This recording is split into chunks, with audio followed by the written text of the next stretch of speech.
listening to AIM Ocala Live, WOCA, The Source, 96.3 FM, 1370 AM, broadcasting to you live from the Paddock Mall, streaming live, YouTube Live, WOCA, The Source Radio. Right now, we have a guest on the line, Mr. Joel Marion, with the book that he's written here. Mr. Joel Marion, diet guru, who's got a book here, Always Eat After 7 p.m., the revolutionary, rule-breaking diet that lets you enjoy, what's this? Huge dinners, desserts, and indulgent snacks while burning fat overnight? Huh? Doesn't sound real. Good morning, sir. How you doing today, Mr. Joel Marion? I'm doing fantastic. Thanks for having me on. Excellent, excellent. So we're here to have you talk a little bit about your book, and which most people would say, too good to be true? What's this, enjoy huge dinners, desserts, and indulgent snacks while burning fat overnight? Huh? How's that possible?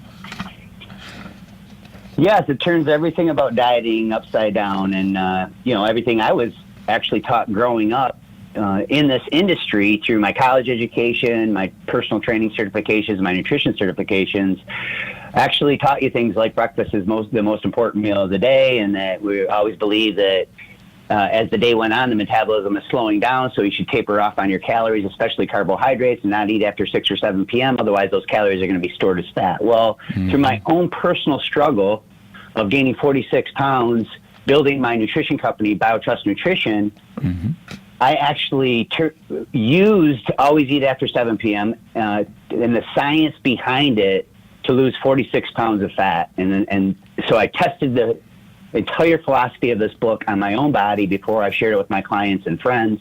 And it kind of turned everything upside down. The breakfast is not the most important meal of the day. The eating what I call super carbs at dinner time is the secret to rebalancing your hormones and burning fat faster. Interesting, interesting. So when you mention super carbs, what are you getting into there? Because most people, again, it's kind of like breaking this mentality that a lot of people grew up with. You're talking about carbohydrates after 7 p.m. And now you're saying, hey, not only that, super carbohydrates.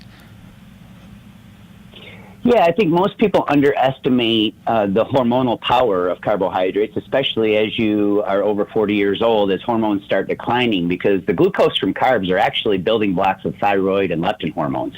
These two hormones actually regulate your body weight and control the speed of your metabolism. So it's not that you should eat a lot of carbs all the time. It's just that you should strategically time them and eat them at the right times.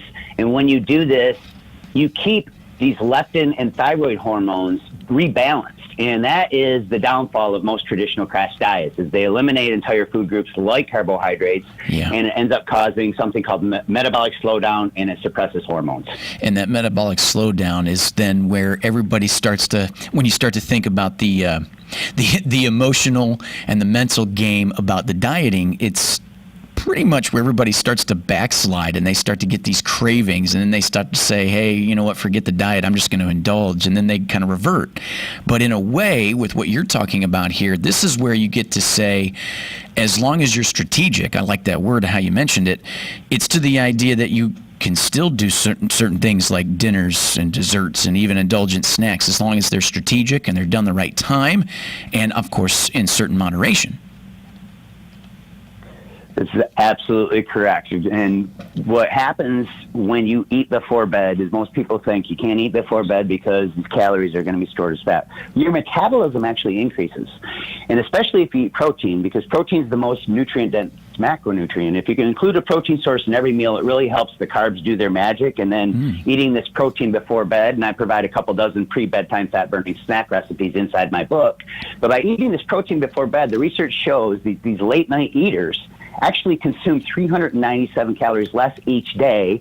They have more stabilized morning blood sugar. They prevent muscle loss while they're sleeping at night.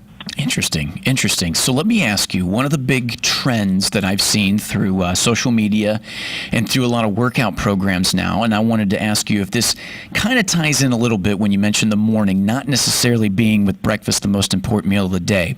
A lot of things get brought up about intermittent fasting, and I think that's somebody's idea behind strategic indulgence of, like we said, food and carbohydrates for like an afternoon.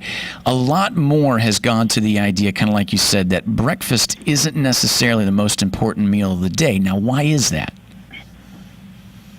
Well, when you look at the science, and this is in chapter 3, it's called Why You've Been Lied to About Breakfast. It doesn't mean that breakfast is bad. It doesn't mean it's bad per se. It's just there's a lot of myths. And I cover these 5 myths. And if you look at studies of breakfast eaters versus late night eaters, there's literally no difference in the amount of weight they lose, their cholesterol levels, or inflammation levels. In fact, some studies show that people who eat carbs later at night versus those who eat carbs early in the day actually lose more weight. Oh, wow. So breakfast actually is not the most important meal of the day. Breakfast eaters do not lose more weight because breakfast does not increase your metabolism, and it does not reduce hunger and cravings. So skipping breakfast doesn't make you gain weight. It actually regulates your hormones, because during that intermittent fasting window, and we use the method called the 16-8 inside my book, remarkable things happen to your metabolism and your hormones. You release more growth hormone, and because insulin levels are very low, your body can easily access stored fat cells as a fuel source, and research shows this is also amazing for your heart and brain health. Interesting. And, there's a lot of people I talk to. I think I'm one of them. I have to wake up early for the radio show here. And I'll be honest with you, even waking up nowadays, I'm not really in the mood for breakfast. If anything, not really eating for the first few hours of my day is kind of how I get things started. Of course, then I'll snack a little bit thereafter. But I do got to admit, I thought all this time, because we eat dinner very, very late. My girl and I, we actually, like, for example, last night, we're not really sitting down to dinner until about 7:45, between 8 o'clock, 8:15.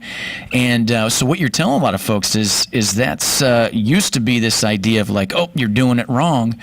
But in hindsight, like you said, if you're strategic about it, it could be a benefit. It's a huge benefit, and the research points in every direction towards how it can regulate your cortisol cycle. When you have these carbs at dinner time, you think about a carb-heavy meal. When you eat a carb-heavy meal, you typically want to go to the couch and fall asleep because it raises insulin and blood sugar. So what we do is we combine the meals with carbs the right way, so that you have more stable blood sugar. But you still want that blood sugar spike at dinner time, because what it does is it induces the brain to release melatonin and serotonin. So people who eat super carbs late at night with dinner time later in the day actually induce and have deeper sleep. And one of the number one side effects of diets that cut carbohydrates is insomnia. Interesting. Incredible. Awesome. Joel Marion is a 6-time best-selling author, host of the top-ranked inspirational podcast Born to Impact, and the co-founder of BioTrust Nutrition, one of the largest e-commerce supplement brands in the United States. He works and has been featured in the pages of more than 20 popular national newsstand magazines, including Men's Health, Men's Fitness, Women's Day, Men's Health, Oxygen, Men's News Journal, and Clean Eating. So there you go, folks. Mr. Marion, appreciate the time as we're coming to the top of the 9 o'clock hour. A lot of good stuff out there, a lot of misconceptions a lot of people might have, but the book is Always Eat After 7 p.m. So very, very good, partner. We appreciate the time, and you guys have a great weekend. Thank you for having me. You got it. WOCA Ocala, 96.3 FM, 1370 AM, back right after this. Safeguard social media companies from legal action for the content they allow. The president has long argued social media platforms are biased against conservatives. Fox's Rachel Sutherland, Twitter CEO,